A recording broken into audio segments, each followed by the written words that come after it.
बुद्ध का एक शिष्य बुद्ध के सानिध्य में 6 वर्षों से था।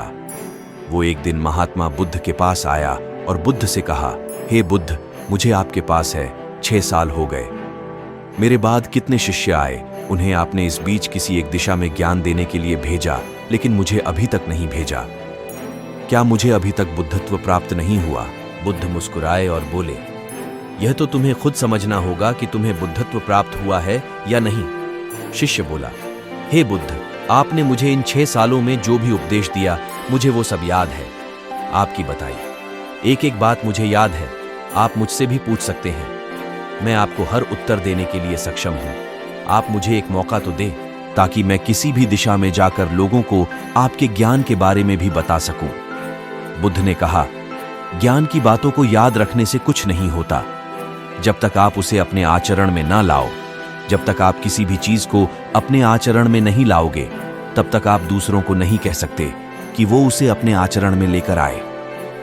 शिष्य ने कहा, जो भी हो, कृपया आप मुझे एक मौका दें। आप मुझ पर भरोसा रखें। मैं सभी को अपने ज्ञान से प्रभावित कर सकता हूं। मैं लोगों को ऐसी बातें बता सकता हूं जिससे उनके जीवन में शांति आएगी और वो शांतिपूर्ण अपना जीवन जी सकेंगे। बुद्ध ने कहा, अभी तुम तैयार नहीं हो। जब तुम तैयार हो जाओगे, मैं तुम्हें खुद सही मार्ग पर जाने के लिए कहूंगा। शिष्य ने कहा, क्यों? बुद्ध, आपने मुझे इन 6 वर्षों में इतना भी ज्ञान नहीं दिया जिससे मैं लोगों को प्रभावित कर सकूं। बुद्ध ने कहा, ठीक है, तुम पूर्व दिशा की तरफ जाओ। वहां तुम्हें एक गांव मिलेगा। वहां से तुम भिक्षा मांग कर लाओ और वहां के लोगों को अपने ज्ञान से मदद करना। कल सुबह तुम वहां अकेले जाना और शाम को आकर मुझे बताना तुमने कैसे वहां के लोगों की मदद की। वह शिष्य ये सब सुनकर बेहद खुश हो गया और बुद्ध का आशीर्वाद लेकर चला गया और वह रात भर ज्ञान समेटता रहा और मन ही मन सोच रहा था कि मैं कल ऐसे ज्ञान की छाप छोड़ूंगा कि वहां के लोगों के साथ बुद्ध भी मुझसे प्रभावित हो जाएंगे। सुबह उठकर वो महात्मा बुद्ध को प्रणाम करने गया। उन्हें प्रणाम कर वह पूर्व की तरफ निकल गया। शाम को जब वह वापस आया तो बुद्ध ने देखा कि उस शिष्य के माथे पर चोट लगी है और खून बह रहा है। बुद्ध ने उसे पट्टी की और पूछा, तुम्हें यह चोट कैसे लगी? शिष्य ने कहा कि बुद्ध, वहां के लोग बेहद दुष्ट हैं। उन्हें जरा भी बुद्धि नहीं है। मैं उस गांव में भिक्षा लेने गया, पर किसी ने मुझे भिक्षा नहीं दी। सब मुझे गालियां दे रहे थे। एक व्यक्ति ने तो मुझे भी भिक्षा तो दी, लेकिन नीचे फेंक कर और कहा, इसे उठा लो। मैंने उन्हें काफी समझाया, लेकिन वह मेरी बात सुनने को तैयार ही नहीं थे। उल्टा उन्होंने मेरे साथ हाथापाई की, जिससे मुझे चोट लग गई। हे बुद्ध, आप मुझे दूसरी जगह भेजें जहां के लोगों में बुद्धि हो, इस तरह ना हो। बुद्ध उसकी बात सुनकर मुस्कुराए और बोले कि अगर तुम्हें दूसरे गांव में भी ऐसे ही लोग मिले, तब तुम क्या करोगे? शिष्य ने कहा, हे बुद्ध, ऐसे लोगों को कोई ज्ञान नहीं दे सकता। वह लोग अज्ञानी हैं, उन्हें कौन समझाए? बुद्ध ने कहा, वह लोग अज्ञानी नहीं बल्कि ज्ञानी हैं। उनके पास बहुत बुद्धि है, परंतु उनके पास खुद का ज्ञान है। अब अगर तुम किसी दूसरे के ज्ञान को चोट पहुंचाओगे तो वह कुछ तो कहेंगे ही। तुम्हें ऐसे लोग हर जगह मिलेंगे, तब तुम अपना ज्ञान उन्हें कैसे दोगे? बुद्ध ने शिष्य को कहा कि आज तुम आराम करो, कल शाम को मेरे पास आना। शिष्य बुद्ध को प्रणाम करके चला गया। अगली शाम जब वह वापस बुद्ध के पास आया, तब वहां एक और बुद्ध का शिष्य मौजूद था। उनके हाथ में चोट लगी हुई थी। बुद्ध ने उस शिष्य के हाथ पर चोट देख उस पर पट्टी की और उस शिष्य से पूछा कि तुम्हें यह चोट कैसे लगी? शिष्य ने कहा, हे बुद्ध, आपने पूर्व के एक गांव में मुझे जाने के लिए कहा था, वहीं मुझे यह चोट लगी।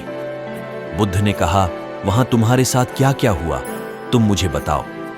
शिष्य ने कहा, हे बुद्ध, वहां पर मैंने सबसे भिक्षा मांगी, लेकिन किसी ने मुझे भिक्षा नहीं दी। एक व्यक्ति जिसने भिक्षा दी थी, उसने भी वह मुझे जमीन पर फेंक कर दी और कहा, उसे उठा लो। मैंने चुपचाप उसे उठाकर अपने पात्र में रख लिया और उसे कल्याण का आशीर्वाद दिया। तब उस व्यक्ति ने मुझसे कहा, आप बड़े ही अजीब व्यक्ति हो। मैं आपका अपमान कर रहा हूं और आप मुझे आशीर्वाद दे रहे हैं। मैंने उनसे कहा कि आप धनी हैं, आपने मुझे दान दिया है, इसीलिए मैं आपको आशीर्वाद दे रहा हूं। फिर वहां से मैं आगे गया तो कुछ लोगों ने मुझे वहां से जाने के लिए कहा। उन्होंने मुझे कुछ अपशब्द कहे और मुझ पर कुछ पत्थर फेंके, जिससे मुझे चोट लग गई। जब मैं वापस आ रहा था तब मैंने एक मां को रोते हुए देखा। वह अपने बीमार बच्चे को लेकर चिंतित थी।